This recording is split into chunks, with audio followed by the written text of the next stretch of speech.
Fourth question क्या कह रहा है कि बताइए कि निम्नलिखित में कौन कौन सत्य है या असत्य है, कारण सहित अपने उत्तर की पुष्टि कीजिए। देखिए फर्स्ट क्वेश्चन हमें कारण सत्य और असत्य के बारे में जानना है, और ये क्वेश्चन जो 1 से लेकर 5 तक ले है, 1 नंबर में हर साल पूछे जाते हैं। तो देखो बच्चों क्या है कि साइन ए प्लस बी बराबर साइन ए प्लस साइन बी, क्या ये बराबर है? तो देखिए बच्चों ये जरूरी नहीं है कि ये सत्य ही होगा या असत्य ही होगा। देखिए बच्चों अगर मान के चलिए अगर 10 गो क्वेश्चन सेम बराबर है और एक क्वेश्चन गलत है तो समझिए वो गलत हो जाएगा। समझिए अगर ये साइन ए के मान के चलिए साइन बी के मान सभी के सभी 10 गो के बराबर है और एक गो साइन का मान अगर अलग आ जाए तो समझिए कि सभी के लिए गलत हो जाएगा। तो चलिए एक क्वेश्चन को समझते हैं कि साइन ए प्लस बी बराबर साइन ए प्लस साइन बी, क्या ये सत्य है या असत्य है? तो देखो बच्चों मान लेते हैं अगर ये क्वेश्चन को यहाँ पे हम लिखे हुए हैं, देखिए यहाँ अगर मान लेते हैं यदि, यहाँ पे देखना है बच्चों यदि ए बराबर 0 नहीं रखना है, याद रखिएगा क्योंकि ए बराबर 0 नहीं रखिएगा। अगर ए बराबर रख लेते हैं 30 और बी बराबर रख लेते हैं क्या हम 60 डिग्री रख लेते हैं। ओके, ए बराबर 20 और ए बराबर 30 और बी बराबर 60 डिग्री रखते हैं। तो मान को हम यहाँ पे इस प्रकार पुट करते हैं। देखिए ए का मान कितना रखे थे 30 और प्लस बी का मान रखे थे 60 और बराबर क्या हो जाएगा साइन 30 डिग्री और प्लस साइन क्या हो जाएगा हमारा 60 डिग्री। ओके, तो देखिए साइन क्या हो जाएगा, साइन हो जाएगा 30 60 कितना होता है 90 इक्वल टू ये साइन 30 का मान क्या होता है बच्चों, तो साइन 30 का मान देखिए साइन 30 का मान होता है, साइन 30 का मान होता है 1/2, साइन 30 का मान 1/2। सारा खेल बच्चों जो है इस टेबल का कमाल है। अगर आपको ये टेबल याद है तो सारा खेल इसी पर है।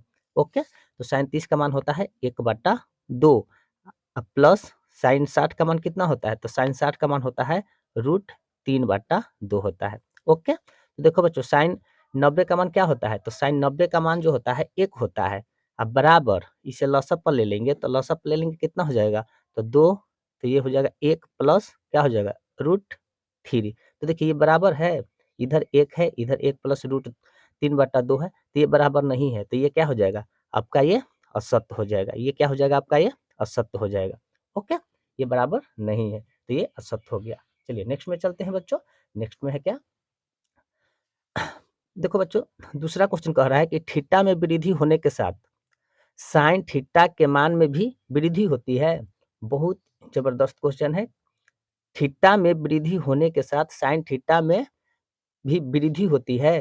तो देखो बच्चों यहाँ पे टेबल की जरूरत है। तो कह रहा है कि साइन थीटा में वृद्धि थीटा में वृद्धि होने के साथ साइन थीटा में वृद्धि होती है। तो देखो बच्चों साइन के मान चलते हैं 0 डिग्री का मान 0, 30 डिग्री का मान 1/2, 0 से क्या हो रहा है बढ़ रहा है वृद्धि हो रहा है ना। फिर क्या हो रहा है 45 का मान क्या होता है 1/√2, फिर क्या है 60 का मान क्या होता है √3/2 है और 90 का मान 1 है। तो देखो बच्चों ये वृद्धि दर इसका साइन थीटा के बढ़ते चला जा रहा है। ये साइन थीटा का मान वृद्धि दर बढ़ते चला जा रहा है। तो क्वेश्चन में जब इस टाइप के आएगा तो आपको क्या कर देना है बच्चों, देखिए थीटा में वृद्धि होने के साथ साइन थीटा में साइन थीटा के मान में वृद्धि होती है, तो हाँ ये क्या हो जाएगा ये आपका सत्य हो जाएगा। ये क्या हो जाएगा आपका सत्य हो जाएगा। तो इस प्रकार आप क्वेश्चन को हल कर लीजिएगा। ओके, क्योंकि याद रखिएगा थीटा में जब भी वृद्धि होगा तो साइन थीटा के मान में भी क्या होगा वृद्धि होगा। याद रखिए थीटा के मान वृद्धि होने के साथ साइन थीटा में भी क्या होगा वृद्धि होगा। तो ये आपका सत्य हो जाएगा। ओके, कोई दिक्कत कोई परेशानी नहीं है।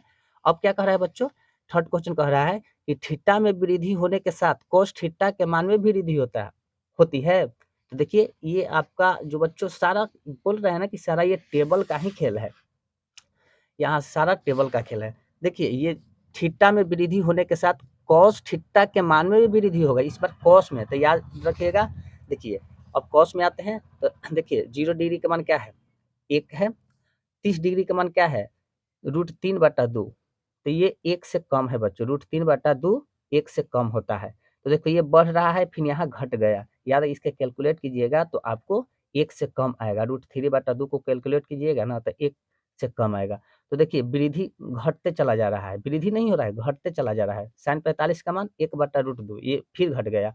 साइन 60 का मान 1/2 और साइन 90 का मान 0।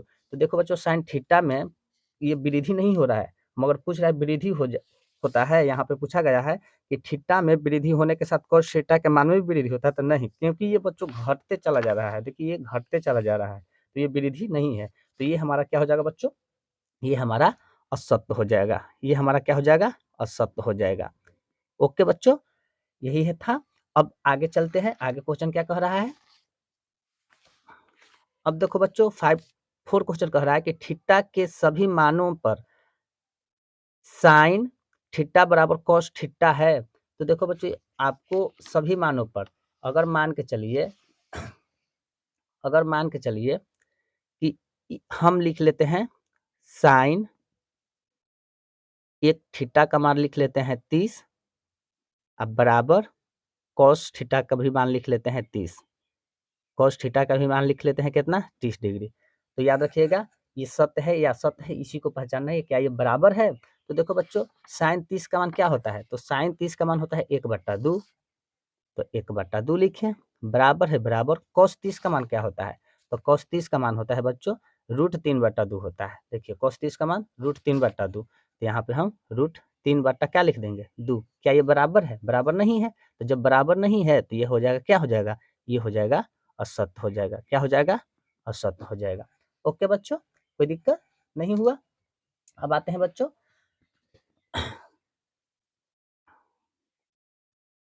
अब क्वेश्चन नंबर 5 पर आते हैं। देखिए बच्चों क्वेश्चन 5 कह रहा है कि a बराबर 0 पर कोट a परिभाषित नहीं है। ये क्वेश्चन बहुत जबरदस्त है। a बराबर 0 पर कोट परिभाषित नहीं है। तो देखो बच्चों कोट के देखेंगे कि कोट 0 डिग्री का मान क्या होता है। तो कोट 0 डिग्री का मान जो बच्चों होता है, देखिए यहाँ पे कोट 0 डिग्री का मान जो होता है अपरिभाषित होता है, यानी इन्फिनिट होता है। तो कोस 0 डिग्री का मान क्या है, अपरिभाषित है। मगर पूछा गया है कि a 0 पर कोट a अपरिभाषित नहीं है, तो है, ये बोल रहा है कि नहीं है, तो ये तो कोट 0 का मान क्या होता है, तो अपरिभाषित होता है। क्या होता है, अपरिभाषित होता है, यानी अपरिभाषित अपरिभाषित होता है ना। अभी बताया ना कि कोट 0 डिग्री का मान क्या होता है, परिभाषित है, मगर ये परिभाषित नहीं है कहा गया है। तो ये तो हमारा सत्य है, इसको इस प्रकार हम लिख सकते हैं। तो ये हो जाएगा हमारा सत्य हो जाएगा। ये हमारा क्या हो जाएगा, सत्य हो जाएगा, क्योंकि कोट 0 पर अपरिभाषित होता है। तो परिभाषित होता है तो ये हमारा क्या हो जाएगा, सत्य हो जाएगा। कोई दिक्कत कोई परेशानी नहीं है। देखो बच्चों यही आज का वीडियो था, क्योंकि मैंने ऑलरेडी ये सभी के सभी मैथ कंप्लीट करा चुके हैं। एक 8.2 का जो था 8.2 का था, 1 से लेकर सभी के सभी हम 3 तक कंप्लीट करा चुके थे, जो कि आपको मिल जाएगा मेरे डिस्क्रिप्शन में, और 4 को मैंने आज इस वीडियो में बता दिए। तो ये हमारा एक्सरसाइज प्रश्नावली 8.2 का सभी के सभी मैथ कंप्लीट हो चुके हैं। ओके बच्चों, अगर आप नहीं देखे हैं तो मेरे डिस्क्रिप्शन में आपको सभी के सभी वीडियो मिल जाएगा, तो कृपया करके उसे चेक करें। और बहुत ही आसान तरीका से बताए हैं ताकि आप लोग को कोई प्रॉब्लम ना आए। तो बच्चों आप अगर यूपी बोर्ड को हो या कोई भी बोर्ड को हो, क्योंकि मैं एनसीईआरटी किताब से पढ़ाता हूँ और पूरे भारत में एनसीईआरटी चलता है। तो बच्चों आप लोग से उम्मीद है कि आज की वीडियो बहुत अच्छा लगा होगा। अगर वीडियो अच्छा लगा हो तो please like subscribe and share जरूर करें, और अपने दोस्तों के साथ अधिक से अधिक शेयर करें। और बच्चों मैं आप लोगों से रिक्वेस्ट करता हूँ कि 10th क्लास में हैं तो आप त्रिकोणमिति पढ़ रहे हैं, तो ये टेबल आपके लिए बहुत ही मस्त है, क्योंकि सारा खेल इसी टेबल पर है। और जब आप इतना याद कर लीजिएगा तो आपका त्रिकोणमिति चंद मिनट में बन जाएगा, कोई दिक्कत नहीं होगा। तो आई होप कि आज की क्लास बहुत अच्छा लगा होगा। तो जय हिंद बच्चों।